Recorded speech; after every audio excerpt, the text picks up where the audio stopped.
You're winning.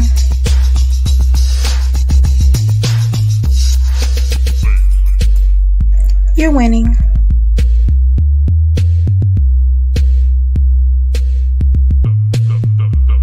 You're winning. Hi, everybody. Welcome, welcome, welcome to another episode of Epic Understanding. How y'all like my new opening? I think it's kind of fun, got me dancing a little bit, have some past shows in there. So that's really neat. I'm pretty excited about that. I'll tell you something else that I'm excited about.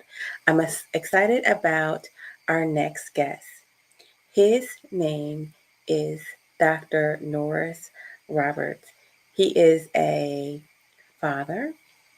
He is a husband of over 20 plus years. I'll have to find out the exact number. He is, he works at one of the biggest government contractors for Boeing. And he does cyber security stuff there. He can tell you more about that. But he came to me and on my heart because of his books that he's written about caregiving. He actually, within the middle of his career, had to take care of his mom, his father, and his father-in-law. So this is at the height of his career where things were about to go in many different positive directions. He had to take off work, and that is something that happens to many Generation Xers. On top of that, his daughter was in college and pregnant. So it's like, wow. Truly, that's not the half of it. I have to tell you, he is going to reveal a bit of his story. He's trying to get his equipment settled in, but let's go ahead and bring him up. Welcome. How are you? I'm doing great. How are you doing? I am fantastic. I'm fantastic. Now, did I leave anything good out? Only thing you said that you didn't know about was how long I've been married. And I've Oh, been yeah. married Yeah. I've been married for 32 years. It'll be 33 years and actually next month. So you got married when you were 12. That's what happened. Congratulations, congratulations. I knew you had been married for well over, 25 years, but I didn't realize you had reached the 30-year mark. Just, Yeah.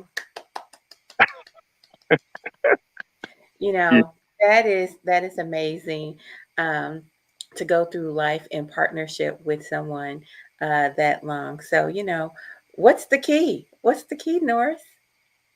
I don't know. We met the second week of college. Have been together ever since.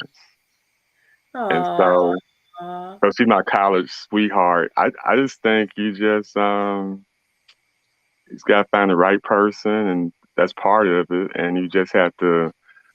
The other part of it, I think, is that you just have to be selfless in the marriage. And so it's not about you. It's about serving one another. I think that's probably what's key. I think a lot of times people are just selfish, and when I say that, we just focus on ourselves maybe a little bit more than we should. So you focus on someone else, like your partner, then um, it's like giving of yourself because you want to make them happy. So and then happy wife, happy life. okay, that's your model. That Yeah. is your model. And your wife is actually quite an accomplished woman too. If you want to give her a big shout out. Yes. My wife's name is she's a doctor as well. Her name is Dr. Jeannie Roberts, and Hmm. so she's a retired educator now. So a retired administrator in education. So she retired maybe a couple of years ago. And Okay. so she's off on a new journey. So she's trying to figure out what she wants to do next. Oh, she's going to figure out what she's going to do when she grows up. Yeah, she's still figuring that out. But Okay. so she retired right before right at COVID. When COVID hit, she retired at June after COVID started. Okay. I can't say I blame her. It's tough out there for educators. So, Yeah, and how many kids do you guys have? we have two. They're twins, and they will be 32 years old this year. Actually, this next month, our anniversary is May 27th, and they were born May 28th. Wow. Wow. How beautiful. All right, Yeah, Dad. And Grandpa, your grandpa too. Is that what they call you? they call me Papa. I got three grandkids. One's 10, one's 7, and one just turned. I think he's 14 months old. I got two granddaughters and one grandson. Wow. So you are the quintessential family man. We just got to celebrate you for that. Yeah, we really do. We have to celebrate you for that. So now that we kind of got all the particulars out the way, I'm really not quite sure how it is you have all this time to write, you know, these books, but it's a talent and a passion of yours, and you live these stories, and so it is a big deal. Well, easy for you. I'm going to put this picture up for you, and the your new book is called Daddy is Still Here. And you had a previous book that is Mama is Still Here, right? Yes, that's correct. Okay. And this picture here, who are these guys? That is my parents on their wedding day. They were married June 21st, the first day of summer in 1964. Wow. Wow. That's wonderful. So you must have learned how to be a good family man from your dad. Yeah, I think so. My dad, my grandparents, Yeah. um, they're from Mississippi. So I was actually born in Mississippi. A lot of people don't realize that. I was born in a small town called Winona, Mississippi. And so my Okay. parents, in that picture you see with my parents, it was actually at my maternal grandparents' home. And my Oh. mother, she was married in the front yard. And Oh. so I share a little bit about that story in one of my flashbacks in my first book, Mama is Still Here. Mhm. Because my mother, she planned every little part of that wedding. She was excited about it. She, well, of course, she's excited because she was getting married. But Mhm. the thing is that back in those days, back in the '60s, especially in a small town in rural Mississippi, well, from my understanding, she wanted to walk down the aisle, and so her brother he built this walkway for an aisle for her to walk down using Mhm. paper in the middle of the yard. And Aw. so at that time, my great grandparents were still living. My grandparents, I mean, all of the important people, all the grands were there, great and grands, and my mother and father got married in the front yard, and there was, of course, there was a minister there, but the grandparents and the great grandparents and all of that, they sat on the porch because this big long porch, like you can envision this big long porch in front of this farmhouse, and it Mhm. had all of the furniture and the swings. I can just imagine what they looked like. So it was a big deal, and I think what I understand, half of the town was there. Oh, wow. So That's beautiful. That is absolutely beautiful. So, in a way, although it might seem strange to other people that you stopped your life in order to take care of your loved ones, this is a part of who you are. yeah, I mean, I come from a very, very large extended family. My Mhm. mother, she has 8 brothers, and she had 2 sisters, so 11 of them. My Mhm. dad had a big family as well. It was actually 13 of them, and Mhm. so but two of them had passed away before they became adults, and so in their adult life there was 11 of them. Mhm. But the point I like to make is I had a large extended family. And my parents kept me very connected to my extended family in Mhm. Mississippi. So they moved to St. Louis when I was an infant because it was that great migration Mhm. of going north. And Okay. so my mother, she was college educated. My dad was as well. He didn't get his degree. My mom did get her degree. She got hers in business education. She also got she got a dual degree. I think it was in home economics. And so she was a school teacher for St. Louis Public. My dad worked for General Motors and he worked there for 42 years. And Oh, my dad also had another job that he did because he really like worked two full-time jobs for a long time. And so he was also a mechanic at Western Auto. And he was a mechanic at Western Auto at near the old Sears building. It was a Western Auto there, the old Sears building on Kings Highway. mhm. That's where he started his career at. And it was a big deal back then because um, back in those days, they didn't hire, he was like the only, black mechanic they had. Others were white. And so, and my dad had a ton of certifications. And so he retired. He worked at General Motors where he worked on the IP line, instrument panel line for a long time. And then he moved into compliance I and see. quality control. So he had a good career, and he loved the work that he did, and he loved working on cars. So it was a perfect place for him. That's beautiful. How many brothers and sisters do you have? I have one sibling, so I got a small nuclear family, Mhm. and just had the one sister, and she's 4 years younger.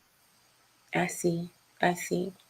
So time passed and everyone aged, and all of a sudden you found yourself with a mother who had Alzheimer's. Yes, 2007. Mhm. And you took this journey with her, and it was so impactful on you. You wrote your first book. Yeah, I wrote the book initially. It wasn't so much I wanted to write a book. It was like I was trying to process what was happening. Mhm. And as I started processing what was happening, people started encouraging me, you should publish a book. And so I started the writing away, to have a book, I put out there. And that's what ended up happening. And what I also learned when I was going to get in my doctorate, I learned that I could write.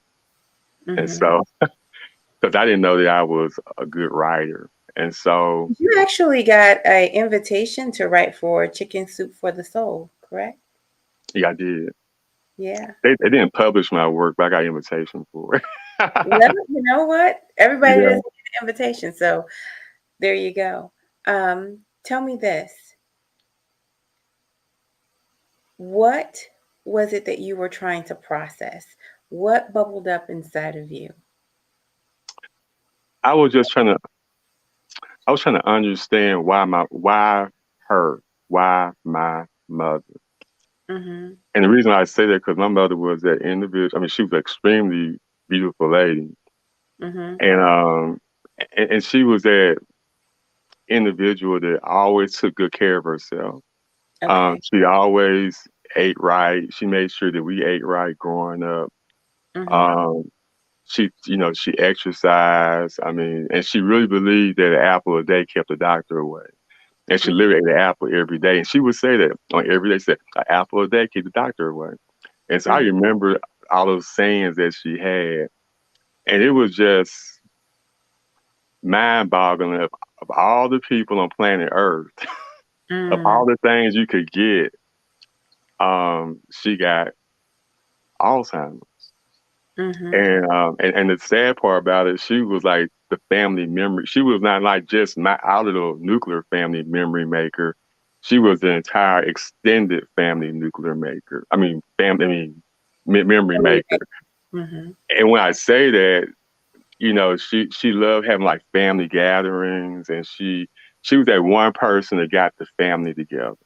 She was Mhm. that one person that kept everybody connected. She was everybody's favorite aunt, favorite sister, favorite cousin. I mean, she was that favorite friend. Um, she was all of the. I got probably more than like 50 first cousins. Right. And so, you know, she was the one, cousins, they lived, excuse me, like across the whole country. Mhm. And they made it a point to come see her, and on their travels they give her like little mementos or whatever, or send pictures. And so, her wall was just filled with just living room and family rooms filled with just pictures and whatnots from all over the world. That's powerful. And I'll tell you what's occurring to me. All the love that she had to give out, and even as many people loved her, the time came to pass where she needed someone to change their life for her. She needed someone to live for her best interests. Is essentially what needed to happen because, nice gifts and saying nice things and sending mementos or what have you is not the same as walking someone's daily walk with them and partnering with them in their health journey, no matter how detrimental it may be. And that's what you did. Yeah, but it wasn't, when I did it, it wasn't, it's kind of one of those things, you just do what you have to do. I Right. never saw it as I was making this sacrifice. I Mm-hmm. was just doing what needed to be done. And and the thing about it, when I think about it now, it was an all in God's plan. He just ordered my steps. Um, and And when I say, yeah, I'm not saying that it was burdensome for you. What I am saying is the change had to be made. So yeah, yeah, living. we had to, like my mother, she, like one of the things we did when she was healthy before she got Alzheimer's. We had Sunday dinner after church every Sunday, and my mother, she cooked Sunday dinner. And when she couldn't do it anymore, my wife took on that mantle and she did it. And so every Sunday, um, when she became ill and she couldn't cook anymore, I would drive to my parents' house and I would pick them up and bring them to my house, and we continued to do our Sunday dinners together up to the point until she passed. When it became really difficult to bring her to my house, what we did, we just brought dinner to them and we ate dinner with them. And so that was just something that we could do to keep some normalcy in the situation. And it wasn't just from my mom, but it was from my dad. Mm-hmm. Because my dad, he lost a lot. He was losing his life partner, his wife. Um, and so, and kind of one of the things I really admire about my dad, he raised the bar really high, how a husband should take care of his wife. And when Right. I say that, my dad took my mom to the beauty shop every week to get her hair done. And um, he didn't have to, but he wanted to. Right. He wanted to take care of her in a way that she took care of herself. Mm-hmm. Um, my mom lost significant weight in her Alzheimer's journey because that's part of the disease. Because part of her issues that she would that she wouldn't eat, Mm-hmm. and because that she don't know that she's hungry, because it takes all of that away from you. And so she lost a lot of weight. And she wasn't a big lady anyway. She like weighed about maybe 140 pounds, and so she dropped to like 100 pounds. So my dad, she get all new clothes, and so what he did, he continued to shop in the high end department stores and got her the really nice stuff. He found people that would help him pick out things for her, um, and so he kept her dressed really nice. And he even put makeup on her. He did that, and he continued to buy her favorite colognes, and we would still take her out as long as we could do that. Cause if we didn't cook Sunday dinner, we went out to Sunday dinner. Okay. And so we could, because she was mobile for a long time, even when she had lost a lot of her memory. But we Okay. just continued just to socialize her. And that's one of the things I admire about my dad. We didn't try to hide her from others and try to pretend like she doesn't have Alzheimer's. Mm-hmm. We continued to socialize her until we just couldn't do it because she got to a point where she couldn't walk. Mm. So I love that your dad was very proud of his wife, regardless of exactly, he was. he's very proud of her. He loved her. I mean, he loved his wife, and he exhibited by by all the things he did. And what was awesome about it was that other people came alongside of him and helped. Like it got to a point, my mother, she really couldn't be in a beauty shop with other people. Mm-hmm. And so the person that was doing her hair would have my dad bring her at times when others weren't there. I understand. So it was that kind, because it was a lot. It was a lot of things. It was the water. Water became an issue for her, Mm-hmm. and the reason why water was an issue is because people have Alzheimer's. Water is something they can feel, but they can't see, Mm-hmm. because the Alzheimer's, what it does, it compromises their sight. Mm-hmm. And so that's why taking showers and taking baths is so difficult for them, because they can feel it, but they can't see it. And just imagine you can feel something you can't see, and then Mm-hmm. you're wondering, what is that? Wow. Wow. So this was in 2007, right? Yes. hmm And then your father's health started to fade in what year? His health started to fade in 2013. Okay. And at what point was your mother, because your mother was still living at that point, but Yeah. her her disease had really progressed. Yeah, it progressed to the point that she couldn't feed herself. Mm-hmm. And so for a long time, she was mobile, but she couldn't like dress herself, or, that kind of thing. But Mm-hmm. she got to a place where she couldn't even feed herself, and so we had to feed her. Mm-hmm. And so many times my dad, he would feed her, but then most of the times as he got sicker, I would feed her, and then I would just feed her because I wanted them to eat dinner together. Right. And so yeah, but she got to a point where, and then she got to the point before she passed. She got to a place where she could not walk at all. Mm-hmm. And so we had to, she was in a, move around in a wheelchair. But most of the time, I just picked her up. I mean, I was picking her up long when she was even mobile, because getting out of the car and those transitions from going from Mm-hmm. from getting in and out of the car was always it could be an issue. And so just to avoid trying to get her to convince her she need to get out the car, I'll just grab her and pick her up. She was so little anyway. And I'll Mm-hmm. just take her in the house, and then she'll laugh and she'll smile. And Yeah. so, She probably got a kick out of her son picking her up. yeah, she liked that. She got a kick out of it. So I remember, yeah, but it was one episode. It was one day, it was a Sunday, and I write about it in the book. And Mm-hmm. my mother, she got, I mean, she was having a good day.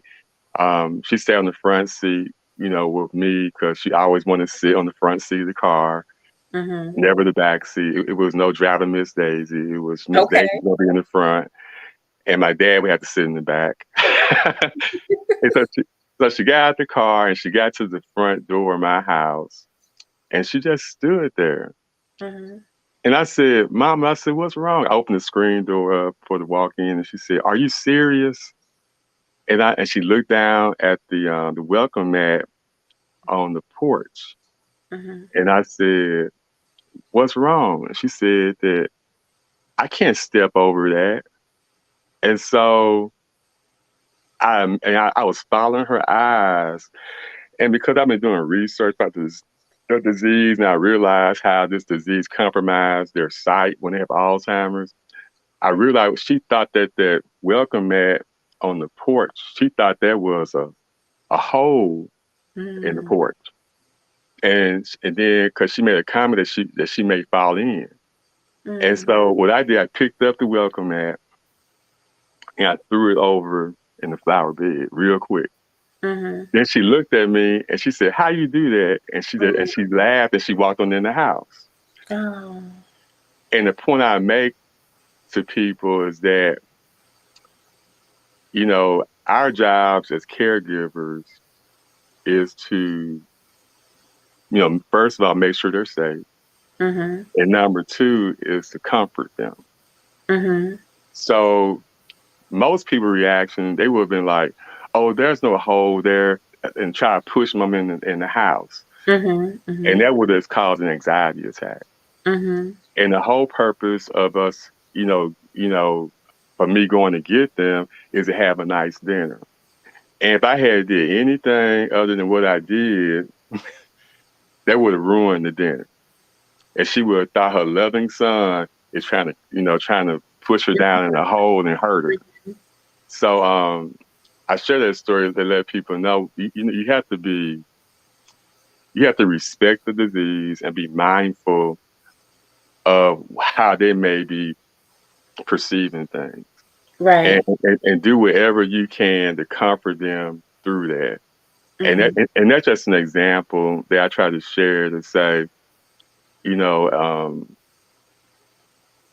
you gotta, it's just not all about, it's not all about us. We Right. have to, we have to be selfless and really have that empathy to figure out how can we help them navigate what they're going through with as much ease as possible and as much patience as possible. So, Mm-hmm. and so the one thing I try to not do was never put her in a situation where, that she going to have an anxiety attack, because um, that can get pretty bad. And then, sometimes when she had those anxiety attacks, she would cry for like hours. Uh, So, so my whole goal was, again, to, be like her, what she did for me, be the memory maker. And not just for her, but really for my dad. yeah. Because, like I said before, happy life, happy wife. Right. Making my mom happy made my dad happy. Right. And so that's the kind of things we continue to do. And, and the one thing I'm so grateful for, especially my wife, is that her and my mom spent a lot of time together. Yeah. And they knew, and my mother, to be honest with you, my mother was like teaching her how to cook like her. Okay. You And know, that's a good um, thing, right? it was a wonderful thing because they gave my dad it gave him so much joy, because my wife's cooking, my mother's cooking is almost identical. Wow. You're a happy husband on that note. Like, I like to eat. My wife's an excellent cook. I mean, but what was funny about it, my mother would eat my wife's cooking, Hmm. and she would say, "I sure cooked a good meal today." Yeah. You want to know what my mother does that to me? She does. Yeah. She does that to me, so I can, that resonates with me. I want to take you to a day that you shared with me, and your dad was sick, and the ambulance came. Yeah, it's a chapter in my book called Shame. And Mm, in that story, in that day, what happened? Well, really, what happened? How it started off. I wasn't, again, I wasn't working. I used to work for the school district, and for political reasons, I wasn't there anymore. I was a director of technology. Kind of get some background with that. But all that being said, I was teaching as an adjunct part time for this one college. So they wanted me to come in to teach this cybersecurity class for somebody who couldn't make it that particular day. And mm, so I was driving to the school to college. mhm, And as I was driving, I got a phone call from them. They said, "You don't no need to come. The person can make it after all." mhm, So it was like right before I was passing my parents' exit, go mhm. to their house. And so I get off. So instead, I go to my parents' house.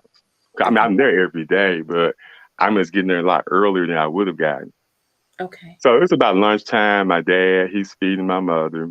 He's feeding her Captain D's. Um, and so I walked in. My dad said, "I'm not feeling good today. Can you finish feeding?" My mother's name is Daisy. "Can you finish feeding Daisy?" I said, "Sure." So I started feeding my mother. I noticed that my dad should be, he should be eating as well. I said, "Aren't you Mhm, going to eat?" He said, "Yeah, I don't feel good right now. I'm just going to sit down over here for a minute." I said, "Well, I said, have you taken your insulin yet?" He said, "Yes." mhm, I said, you got to eat so you don't have no low sugar episode. He said, "I know. Just let me sit down for a minute." So I fed my mother. And when I got done feeding her, I took her back in the bedroom, and had to use her bathroom. And I put her in the bed and I put in her favorite radio station so she can listen to it. Came back out their bedroom, went into the kitchen, and I was been going to the family room. I called my dad name, he didn't answer.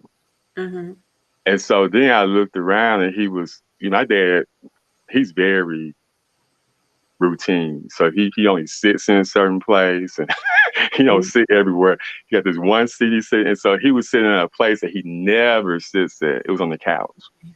He got his own chair he sits in. And so I thought that was strange. And then he was asleep. And so I said, "Dad, you gotta wake up." So I went over, he didn't hear me, so I went to shake him, to wake him up, to touch him. And when I touched him, his entire t-shirt was just drenched with just sweat. And so I immediately knew he was having a low sugar episode. So I just called 911. I didn't check his sugar level. I just called 911 and opened the front door. The first people that got there was the firemen. It was two firemen. Fire truck got there. And then when they got there, the first thing they did was check my dad's sugar. My dad's sugar level was at 21. He was going mm. to he was going to a diabetic coma. Yeah, yeah. By the time that the paramedics got there, he went to cardiac arrest, and they had to cut his t-shirt off and use that thing to shock you with to Right. get his heart back to running again, back beating again. So as all that was happening, and I'm watching this unfold in front of my eyes, I just started walking out of the family room and Mm, going. I was trying to go to the living room. mhm, I didn't quite make it there because I passed out. And the police and the next door neighbor to my parents, they caught me and got me got me up. So um I at the time he said, "Norris," um he said, "Is there anybody that can help you?" And I didn't say anything. He said, "You're here every day. I watch this house every day, and you're the only person that comes here every day." he said, this is just far too much for one person to take on. And so I just, I didn't, I mean, I was ashamed because I was ashamed for the fact that I had no one else to, to help. Mm-hmm. And so what ended up happening, they got my dad, they got his heart back beating. They got him on the gurney. They were going to take him to the hospital. My dad, he was conscious. He looked at me and he smiled. And the paramedics asked, well, are you going to follow us? Or are you going to ride in the ambulance with him? And I said, I can't go. And everybody looked and said, you can't go? They said, why? I said, because my mother is here. I got to take care of my mom. And then the first question they asked was like, what's wrong with her? I said, she has Alzheimer's, and she's in the later stages of Alzheimer's, and she can't stay by Mm-hmm. herself. And everybody's head just dropped. I mean, the police, I mean, next door neighbor, the paramedic. I mean, it was like six of them. I mean, how many? It was like, yeah, it was six of them. All six of them heads just dropped, and they just Mm-hmm. left. And so I immediately called my sister, no answer. Called my aunt, my mother's sister, no answer. Mm-hmm. I called my mother's brother, his wife answered. I just said, can you at least just go and see about my dad? So she agreed, and they did that. Called my dad's brother. He said he would go by and check on my dad. But the point I'm making is that, and then my dad was in the hospital for an entire week. He was there for 7 days. Mm-hmm. So I was there with my mom for 7 days, and not no one came by that whole week. Mm. No one. That's even the only person who came by that whole week was my wife, Oh, wow. and she was at the time she was a principal for Riverview Garden School District, and you know what being a principal is like. Mm-hmm.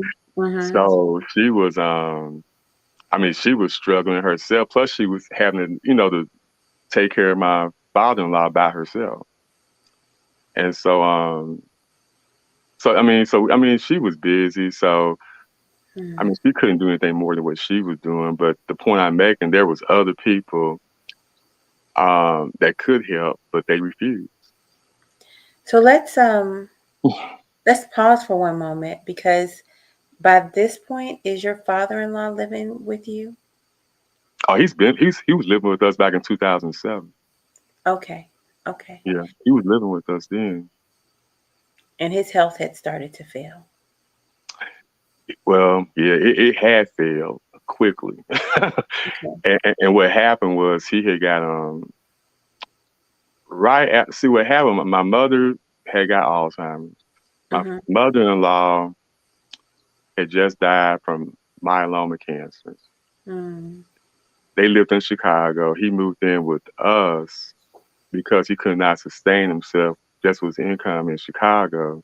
Mm-hmm. Plus, it was just a blessing that he did come because when he got here, he got all new doctors, and the doctors here gave him much better care than he was getting in Chicago. And he went to the doctor, and he was telling his doctor he needs this prescription refill for his acid reflux. Mm-hmm. And the doctor said, I don't think you have acid reflux. And so they did some tests and learned he had 5 clogged arteries. So they went to his leg, got veins out of his legs, and replaced 5 of his arteries that go to his heart. And all you have is 7. When he got that surgery, everything went well, and something happened. He needed a heart. He needed a heart. What do you call it? Pacer, heart pacer, A pacemaker. pacemaker. That's what it is, pacemaker. But what ended up happening, he went to cardiac arrest, and then he got an infection. So he Mm. could not give him a pacemaker. He had to wait till the infection to pass. And so he ended in the pacemaker, and he stayed in the hospital almost it was like a month. It was a long time. So it was a month. So when he got out of the hospital and he was recovering, part of the issue that we had with him is that he started to get this fluid that would that'd be on his belly area. Like all this fluid would be up, and it was like a lot of fluid. He got Mhm. to the point that the fluid that built up on his belly area was like 9 pounds of fluid. So what I was having to do for 2.5 years, I was taking him down to St. Louis University Hospital all the Mhm. way from. I mean, I live in St. Peters. Mhm. Once a week just to get the fluid taken off. And they would have to do an ultrasound every time they did it. And they would, figure out where to put the needle at and let it drain. And it take about a couple of hours. And we Mhm. did that every week for like 2.5 years. Mm. So it was just a lot going on. So, and then he had gout real bad. He had kidney disease. Mhm. He was hospitalized a lot. But it was like up and down, up and down. He would get a lot better, then he'd go up and down. But the good news is that, when we all went out, this is the thing. We all went out to eat or did things together. It was all of us, my father-in-law, my mother, and my dad. And we spent a lot of time together. Because a lot of times when I had to do things with my parents or do for them, my father-in-law, he was right there with me. Mhm. And so it was just we just had a really good relationship. And even after my mother had passed, me and my dad and my father-in-law would go on road trips together. And I remember one road trip we took. I talk about it in my book. We had a family reunion in Jackson, Mississippi. Mhm. And so my father-in-law, he came because everybody, I mean, all my relatives, we all like family. Everybody know him. And so I mean, I got these two old guys, they own medicine. And I swear I stopped at every rest stop between here and Mississippi. Because every time, I mean, they both like saying, "Don't stop! We got to stop the next rest stop." And we got all the way to where was that?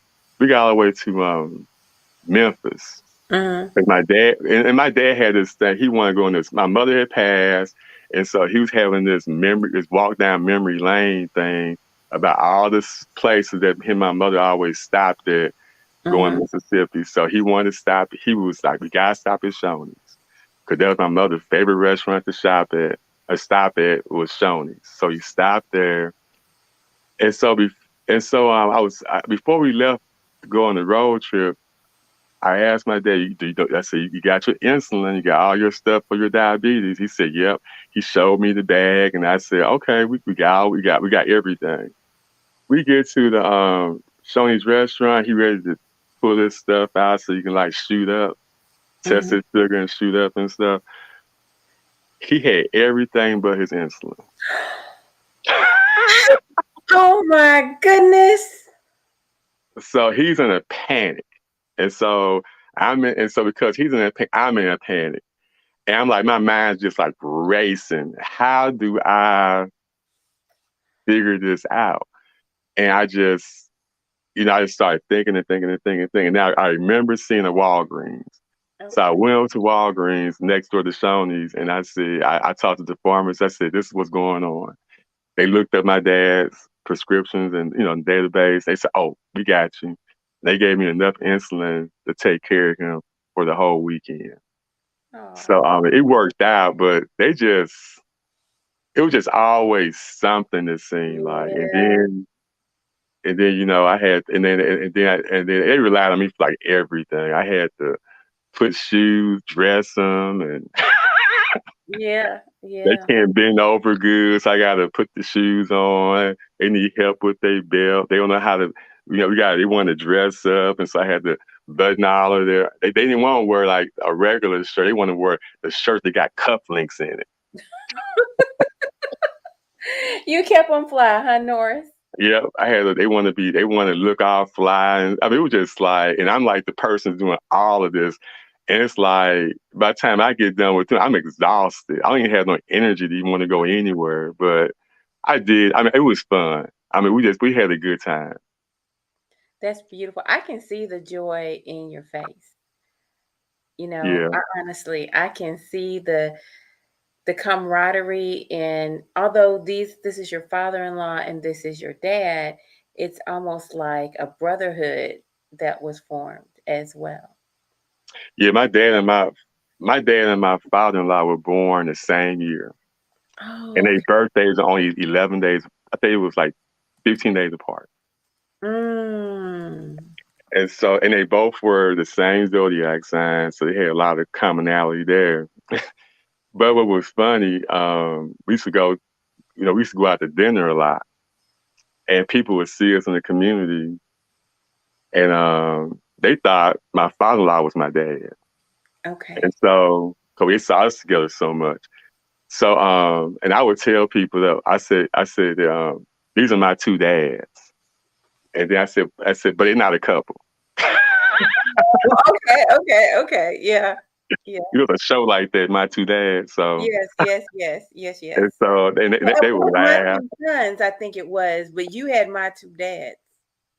Yeah, okay, yeah. I had my two dads, and I said, but they would laugh, you know, because people may think they were a couple, I don't know, but it was just funny though. But they enjoyed each other, you Yeah. know, they enjoyed each other, and we were together up to like my dad died in 2017, and right before a week before he passed, maybe a couple weeks before he passed, um, we all went to a friend of mine's house to watch the Super Bowl, Okay. and we were all together then. My dad, my father-in-law, and myself, and Mhm. that was our last picture we took together. Mm. And my dad couldn't even. And the thing about it, my dad really couldn't walk that well by then. My friend of ours, his name is Ron. He had these real nice Super Bowl parties at his house, and he got like an atrium ranch, and so it was stairs. So my Mm. dad couldn't do the stairs, and so what was so neat about it is that the men got together and they carried my dad down the stairs. Wow. Wow. So it was just, I mean, a lot of people just had high respect for my dad. Mm. I mean, a lot of people did. So, and my mother. I mean, because it was just, there's one friend of mine. It's another story in the book. It's called Groovy People. Okay.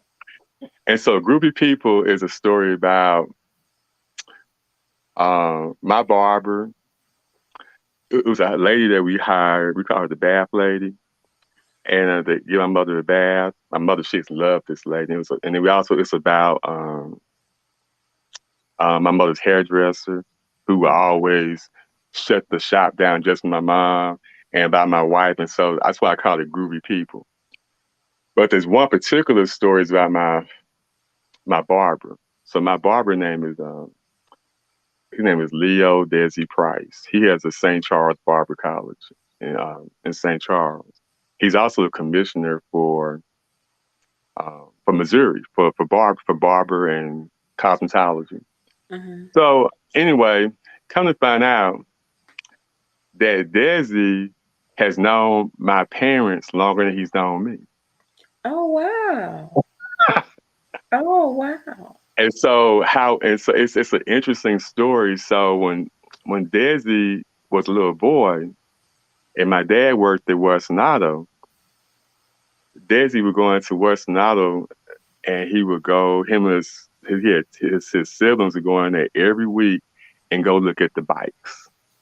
Okay. And so Desi would always stop and watch my dad, work on cars Mm-hmm. because he never saw a black mechanic in his life. Oh, okay. And so he was like, and then he would watch him. And the reason he would watch him because everybody respected him, and he's like watching him work on the car and how he interact with the customer. Mm-hmm. And he was just intrigued by it. And so anyway, my dad, he always saw him, and he said, and he always, talked to him. But and then time passed, and he stopped coming. But then that same person, Desi, he was my mother's one of her students.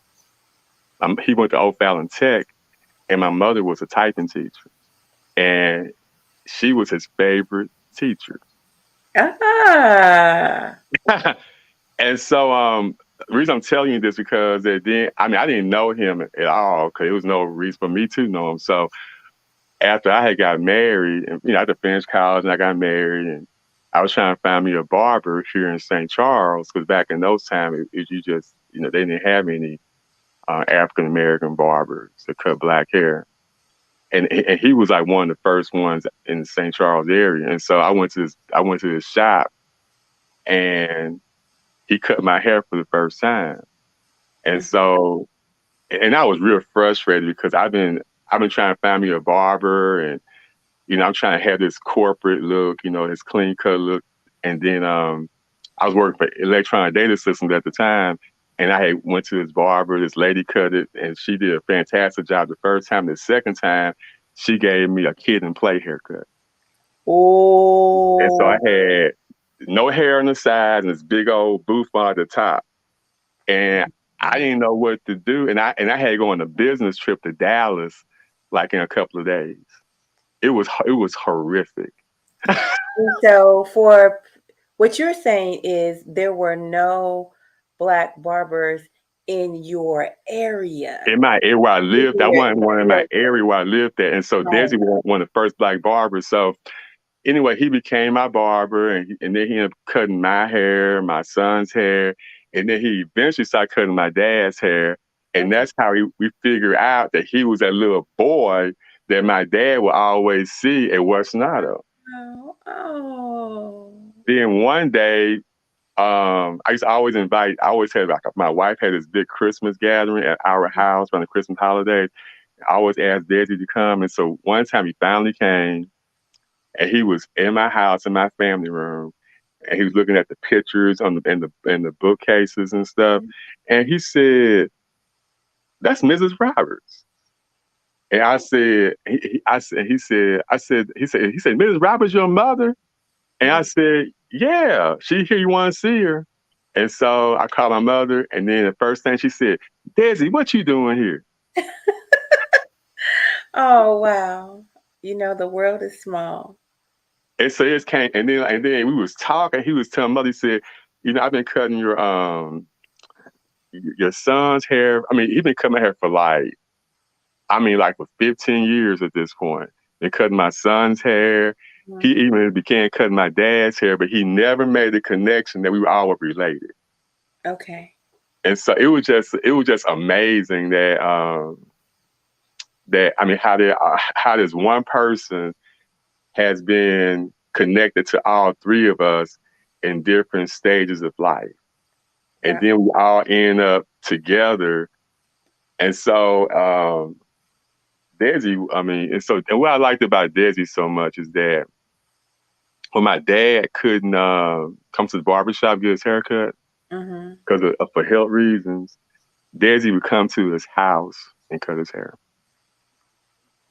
This is so beautiful. I love the way the community just, surrounded around your whole family, really, um, just to kind of support you along, your groovy people. It was awesome. And then the one thing, and Desi gave my dad his last haircut because my dad, I'm not in the, my dad, he actually died from pancreas cancer. So my dad got diagnosed with pancreas cancer actually on my mother's third anniversary death Okay. date. And so they diagnosed him, and he had pancreas cancer. It was on March 11, 2017. He died March 18, 2017. So me and Desi got together a couple of days before he died, and people was coming by to see him during that time, and so we want him to look his best, and we know how you feel about looking his best. So we went and cut his hair and shaved him a couple of days before he passed, Mm. and it made him feel better. And it was just, again, Desi, this man, he's a busy man. This man, he runs a college, a school, Right, right. and he's a commissioner for the state. And for him to take that kind of, to stop what he was doing, or it didn't matter. He cared. He loved my dad. He loved my family. And Mm-hmm. so that's what he did. And he did it. It was like a one off. He did it all the time. My dad didn't come get his haircut. Desi would go to his house without me and cut his hair. That's beautiful. That is beautiful. I'm thankful to Desi and to the community members that came around you. And so it is not lost on me that we do have people in the community that do surround around caregivers to help. And I'm just going to say to those of you who are not taking care of someone, the opening of the door when there's a wheelchair going in, um, to the help if you kind of need somebody to walk with you, uh, the making that to explain something and just to make it easier. The beauticians, the barbers, the church members, all of these people really do make a difference. So it is the little things that matter. But I still want to acknowledge this reality that Generation X is in, because there's never really been a time where parents are living so long. It's a good thing, but Generation X is the first generation who's really experienced taking care of their parents, not for, 1 year or 2 years, decades. A decade or more. Mine was 12 years. That's a Right, lot. And then exactly. not only taking care of me, I had a granddaughter Right. living with me. You know what? I was just about to get that. And then on top of that, you got the kids and the grandkids. And then Uh, you kind of, you got your kids, and even though they like young adults making adult decisions, mhm, you got financial support for them. I'm mhm, still paying car insurance. I'm still paying health insurance. I'm taking the grandbaby to the doctor with my daughter. mhm, mhm. So it's just, and then she's trying to work, and so I'm in between all of everything else that's going on. I'm taking care of the grandbaby too. I understand. That is a lot of pressure. A lot of pressure, Norris. You know what? You got some broad shoulders and you got a big old heart. And I just want to say, look, I'm going to give you a hand. I'm going to celebrate you, okay?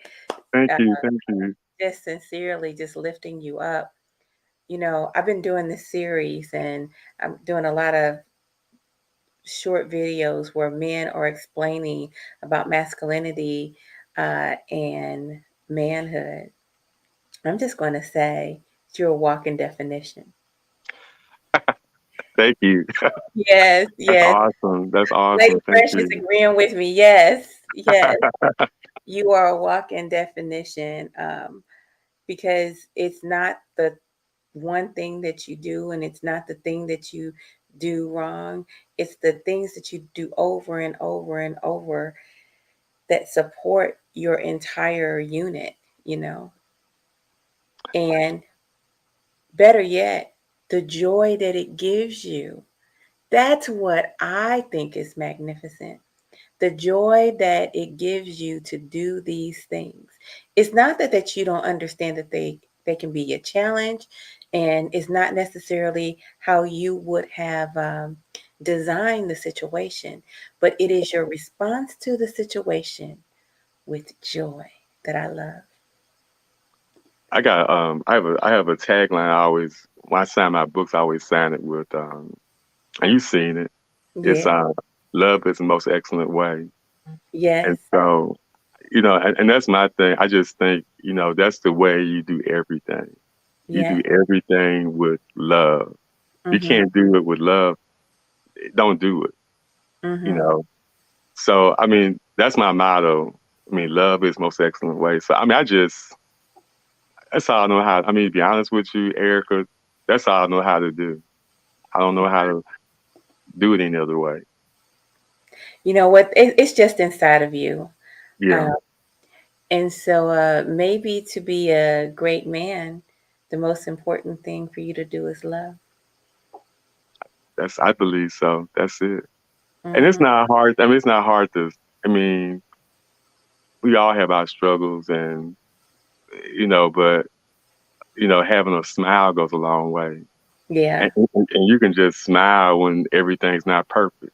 I mean, things don't have to be perfect for you to smile. You just smile because my thing is that I can do it. I'm just happy that I was able to do it. Right. Um, I because sense that. the thing is that I'm not. It's in my book too, but I got a flashback in my book. When I was 28 years old, I got diagnosed with testicular cancer, Mm. and you know, that was. I mean, and when I did get diagnosed with that, I had two kids. I had a wife, um, and I was working at AGA. I had a great job. Hmm. I was in my last quarter of graduate school, Okay. and I had this situation where I could die. Okay. And if everything wasn't successful like it turned out to be, I could not be I could not I may not even been here. And so it was just and so that's why my mother, when she got diagnosed with the Alzheimer's, my mother thing was like, why could I mean she was upset by it. And because it's a disease that's incurable. Right. And and it's just nothing you can do but just brace yourself for it and go through it. And she made a comment, why couldn't I have something like cancer, something Hmm. I can fight? And I thought about that. And it's like I was in a situation when someone tells you that you can die, that does something to you. And the thing is that I had hope and she didn't. And so I got, I understood where she was coming from when she got diagnosed. Because when that happened to me, I was like, I can tell you exactly how it happened. I was at work, Hmm. and and the guy and I had some tests done like a couple of days prior, and my doctor was out of town, but he said he gonna have his father's a medical doctor. He's gonna like share the diagnosis with me, and let me know, what how the test came back. They came back positive, and so I didn't know what that even really meant. I mean, I guess I didn't want to know what it really meant, but You're when he 28. told, I was Wait. 20 years old, and so I was at my desk and I just started crying. I cried, and at the time, um, I just started crying, and I couldn't even stop. And I grabbed my briefcase, my trench coat, and I was wearing a suit back then, and I walked out that building, and I walked down Market Street. I rode the bus to work that day. I didn't have to ride the bus, but I always try to save money and stuff They gave us Okay. a free bus pass to ride the bus and stuff to save on, on commuting and stuff. And Okay. so I had to wait for the bus, down there by St. Louis City Hall downtown. I was riding the bus from downtown St. Louis to St. Charles, like 3 times a week. Wow. So I cried to the point that I didn't have an ounce of water, a tear in my eyes. And when I got home to my wife and I told her what happened, she said, "You'll be all right." And I got mad. I was like, "It's not gonna be all right. I could die. Do I have enough insurance money? What you gonna do if I'm not here?" I went completely nuts. Mhm, mhm, mhm. And I called my doctor because they told me to call the surgeon because I was in surgery like in 3 days. Wow. So Wow. it Yeah. was serious. It was very, very Right. serious. It It was was. no, it Thank was goodness very. you went to the doctor. Um, and I'm just going to pause right here and say June is Men's Health Month. Men go to the doctor. Men go to the doctor.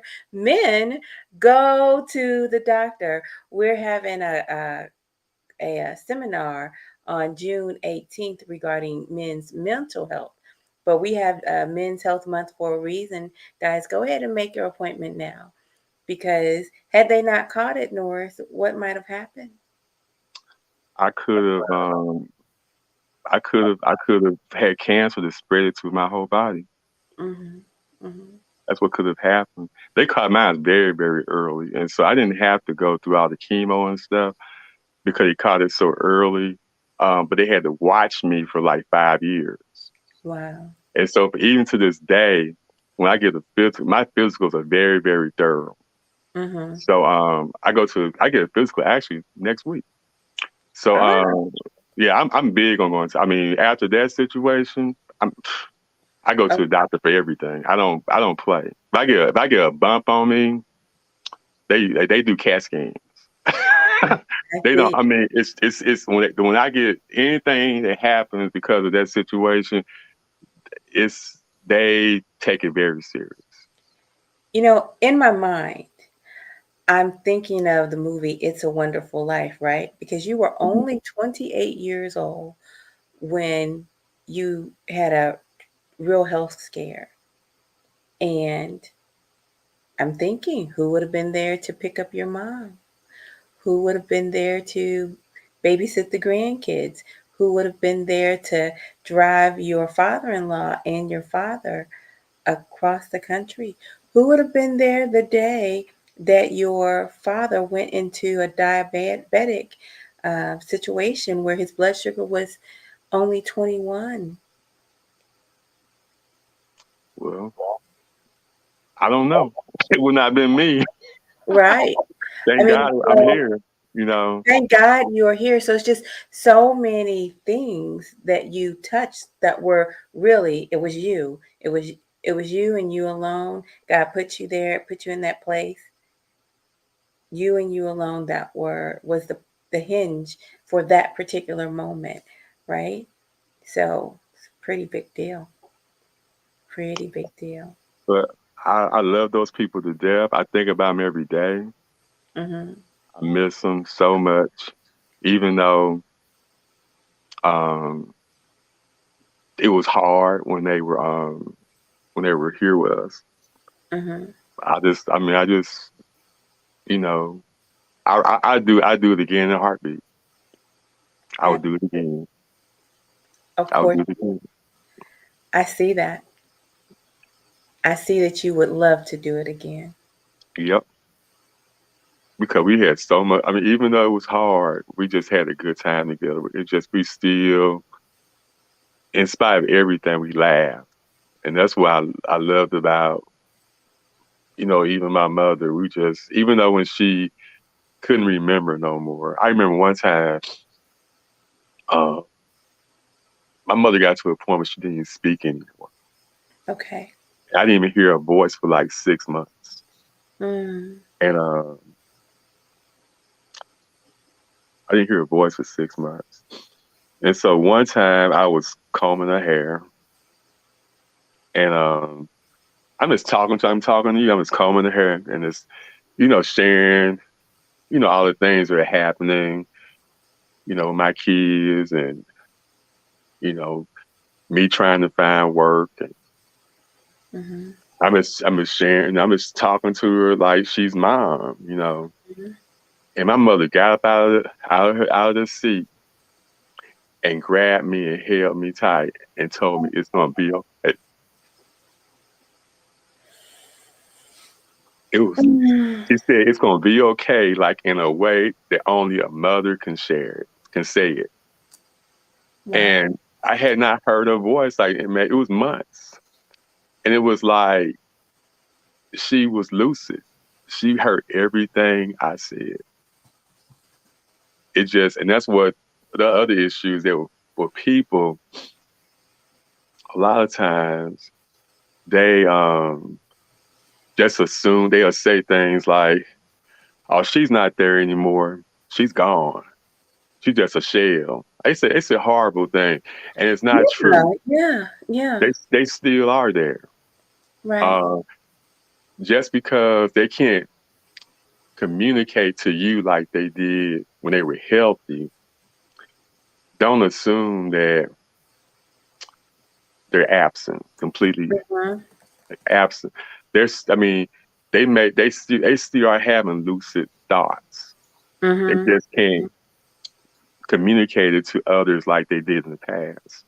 And it's just so unfortunate that people just think that way and say those things because it's not true.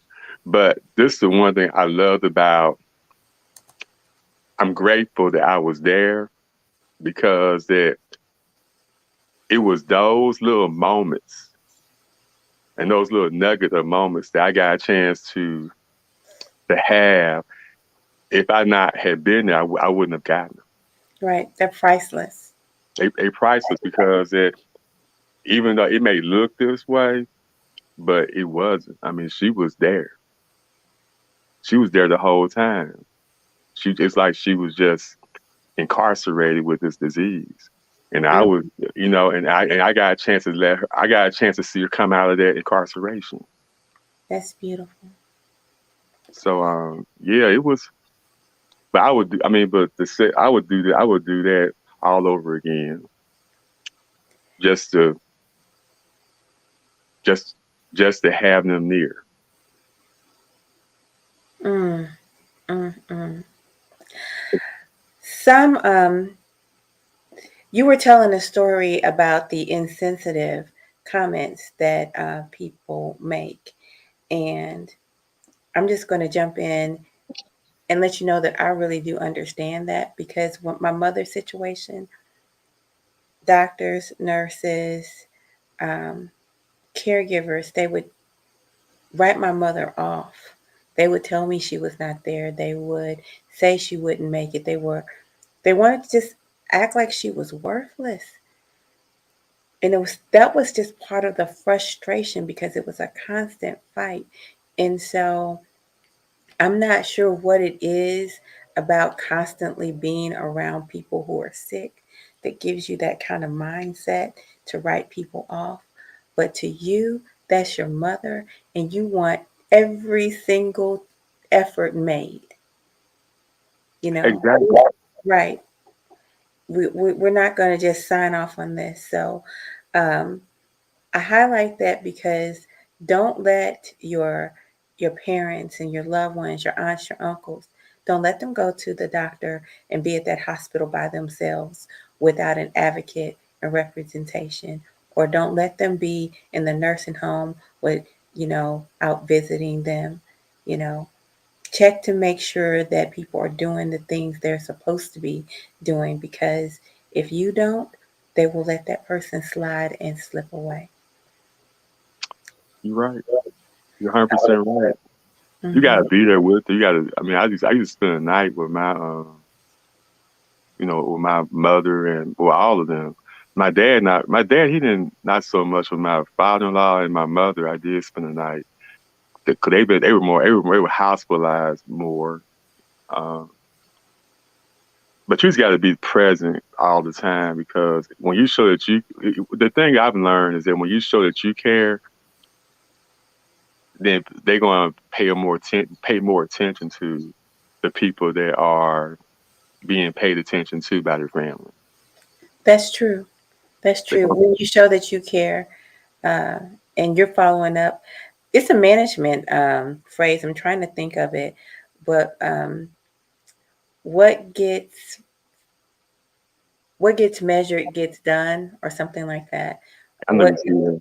right? Like the squeaky wheel gets the oil. Right? All of those things. Yeah.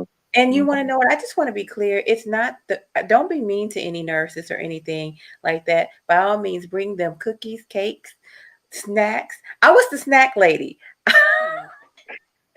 I was the snack lady. I came in there with sodas, juice, uh, little Debbie's, cupcakes, donuts. I used to buy the big things from Sam's and all kinds of potato chips. I actually had a little snack table, okay, that I would set up. This one right here. I don't care what you do with any of these others, we might care, but this one right here, you take care of. You know, I'll support you if you support this one right here. Whew, it was something. It was something. Norris, um, you were comfortable enough and kind enough to share your tears with us today. And I appreciate that. I highlight that because I've had so many men tell me that they feel like they can't cry. And to me, a real man can cry. Yeah, I think I'm a real man, so I Well, I'm cry. pretty sure you're a real man. I'm quite sure that maybe, just maybe, if I opened up the dictionary, I might see your picture. No, I just, I will cry. I mean, I'm not really a crier, but I have my moments. I say that I have my moments, but I I'm think not crying because I'm sad. It's just I'm not. Maybe I am sad, but I just miss them. it's impacting you, and it's okay. Yeah, I just miss them, and it's just the family is not what it was when they were here, and that's unfortunate. Hmm. It just really it just, and this is being honest. It's just not what it was. But I was thinking about that the other day. We've been married for 30. It'd be 33 years. Actually next month. And Hmm. so I remember when we got married. We had over 400 people at our wedding. Hmm. And so we had like our 25th anniversary. We had a reenactment of the wedding. Okay. We did the vows and everything. Had a minister, and it's probably maybe 150 was there. Okay. But then we had 30th anniversary, and it was even less people there. Probably about a good 100 people. Okay. But what but it's like when as you get older, it's like as a young person, you go into, it's like having a room, and the room is like packed, and Okay. then you get older, and the room is like it shrinks and it shrinks and it shrinks, and it's not so, and it's because people are leaving here. I mean, so many people, it's that they gone. I mean, when I got married, I had grandparents, and now I don't even have parents. I have no, I'm an orphan. I'm an adult orphan. And Mm. so, and it's like half of my mother's siblings are gone,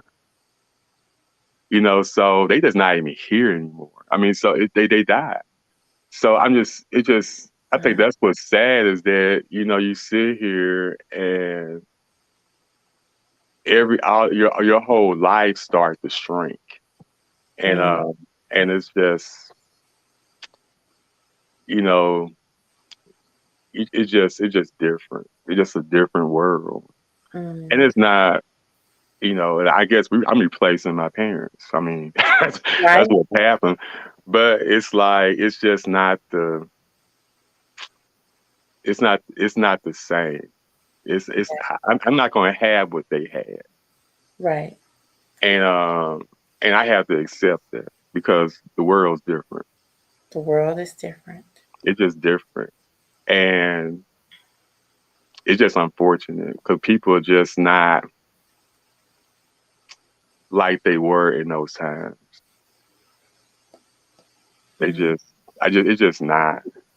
Um, you know, we just not as close as we once were. As Mm-hmm. I hope for us to be, but a lot of those people that were keeping us connected aren't here anymore. Mm-hmm.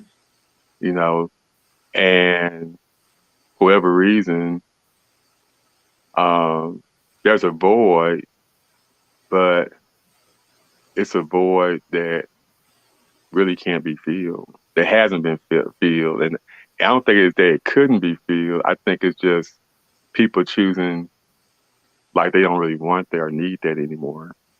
Mm-hmm. And I just think that's the part that's sad. Mm-hmm. But thank God for memories.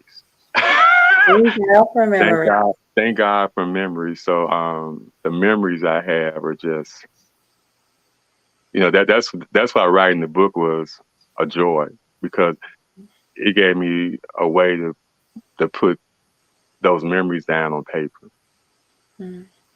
and then be able to share that little piece of them that brought me so much happiness and joy. It make others remember the happiness and joy that their loved ones brought them when they were, coming up and, living their dreams and living their life out. Wow. That is so beautiful. That is so beautiful. Norris, I mean, you've taken us on a journey this evening, but there is more in your book. Can you tell us where we can find your book? You can find my book on Amazon, Barnes and Noble. You can find it on my website, which is called www. The Still Here Mm-hmm. series.com. Or you can just go to, daddyisstillhere.com or mamaisstillhere.com. It takes you all to the same website. Okay. So you look up my name, you would find it. I mean, it's easy to find because um, that global search engine they have out there do pick me up quickly. Okay, well So that's just put Norris Roberts, you'll find it. But it's on Amazon and it's also on my website. And it's all and also Barnes and Noble. And it's any fine book retailer would have my book. okay. Um, any fine book retailer. So if you want to go somewhere else and get it and order it online, you can get it. Because my distributor is Ingram. Ingram distributes to the whole world. So you can find it. Sounds good. We have a direct question for you from Dr. Rice. He wants to know, how do you keep the memories alive for your children and grandchildren? I talk about my parents. Okay. I talk about them like they're here. I talk like I'm talking to you. I'm keeping them alive right now by talking to you guys. I mean, this is how I keep them alive and keep that memory alive. And I have pictures of them, and I do the same things that they would do. And Mm. I do this. I mean, and I talk about how my parents would adore them if they Oh, were here. yeah. Um, and I would talk about how my kids look like my parents. How they got my daughter has my mother's hair. She got my mother's figure. There she you has go. my mother's, she has my mother's jawline. Okay. That kind of. I mean, you just talk about the things they left things here. They left parts of them here. I'm a part of them. You Amen. know, and then my grandkids are a part of them because they got like my granddaughter, she has dimples like I do have, like I have. Yeah, yeah. You And really do look like your dad. I've seen some pictures of your dad. You really look like your dad. There's pictures on your website. There's a question about the name of your book, and so um, it is the first one is Mama is Still Here. The second one is Daddy is Still Here. And they're part of the Still Here series. And then, as a matter of fact, Norris, you have been working with the Alzheimer's Association on your mother's behalf. Is that correct? that's correct. And so actually, I got a meeting with them next week. Mhm. And That's good. so we working on a we trying to do. I'm trying to get my. I work for Boeing, and Mhm. so I'm the president of the Boeing Diversity and Inclusion Council, and that's over what we call the Boeing Resource Groups. And so Okay. what I'm trying to do, we're trying to set up a campaign for the Alzheimer's Walk, and and so I'm working with them to raise money for research, and Hmm. then that's what I'm doing with them. And so I'm gonna have them come to Boeing, hopefully end of next month, and we're gonna kick off the campaign for raising money for a cure for Alzheimer's. All right. That's a beautiful thing. Dr. Rice has one more question. Yeah. He wants to know, do you sense a sense of appreciation for their heritage? So he's asking if your children and grandchildren have a sense of appreciation for their heritage. That's a complicated question. Mhm. And the reason I say that because I think deep down they do, but Mhm. they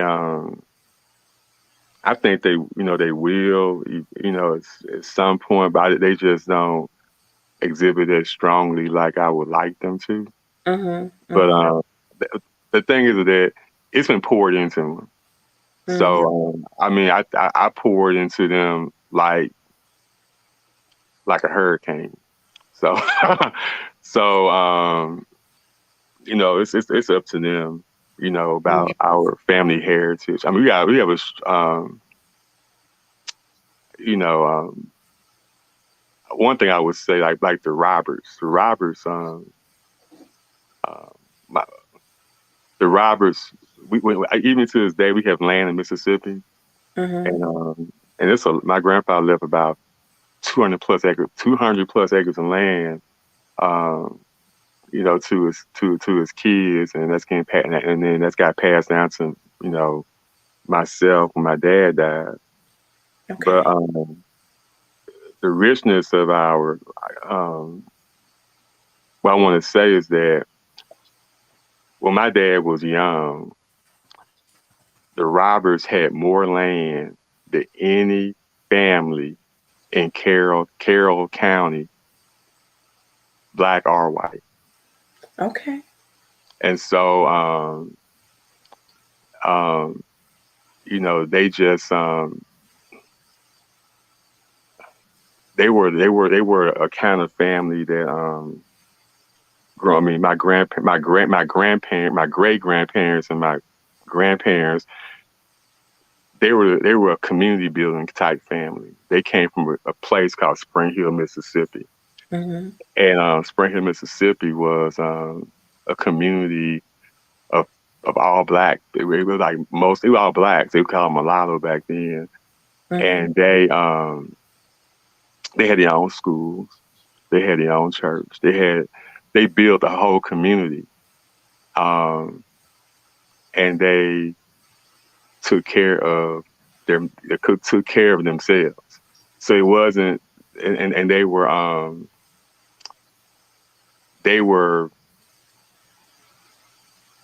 financially solid people. Mhm. So like I get the example. My dad was in his 20s, and he was driving a brand new car. Black man, Mississippi, driving a brand new car. So that That- speaks volumes for itself. Yeah. Yeah. Yeah.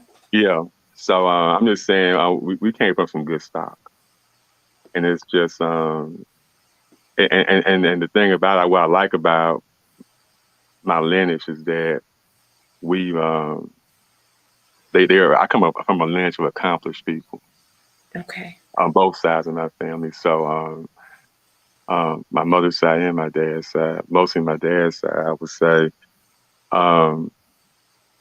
So I say that to say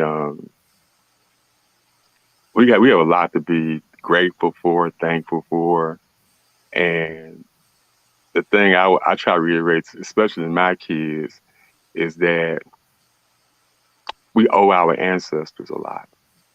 Mm-hmm. Owe them a lot because a lot of us didn't have it as well as a lot. I mean,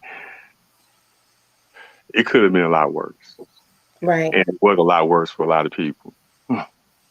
So we owe it to them that we didn't have the same struggles. Mm-hmm. That we didn't have we could have struggled. We had our struggles weren't the norm. I don't know how to really say it, but you probably know what I mean. But it's just for what my parents, my grandparents did, my great grandparents did, my parents did. They gave us a good foundation, They and gave you. so yeah, Yeah, they certainly did. yeah, I owe it to them to make them proud. Mm-hmm. I Mm-hmm. owe them that. So I don't. It's not. I don't. I just like. I think it's not even a choice. We owe them that. They deserve it because otherwise, I could be in prison.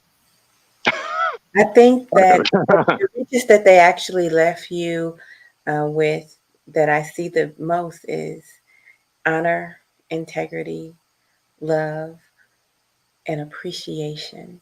Your father, the way he loved your mother was through the vehicle of appreciation and a grateful heart. We had a conversation about pride here recently. And the kind of pride that your dad had for his wife is the healthy kind of pride for sure. Yeah, he did. He loved that. He loved that woman. Yeah. He had a I pride mean, for he did. He He did. did. That He was did. so not the kind of pride that drives you to violence, but the kind of pride that drives you to sacrifice and love and appreciation. Love in action. Hmm. Norris, you have truly, you know, demonstrated that we are better together. I cannot thank you enough for sharing your heart with us. And stay backstage for a little bit, but family, I appreciate you for watching, and I I love it every time we come together. But for now, I must say bye bye for now. I'll see you next time.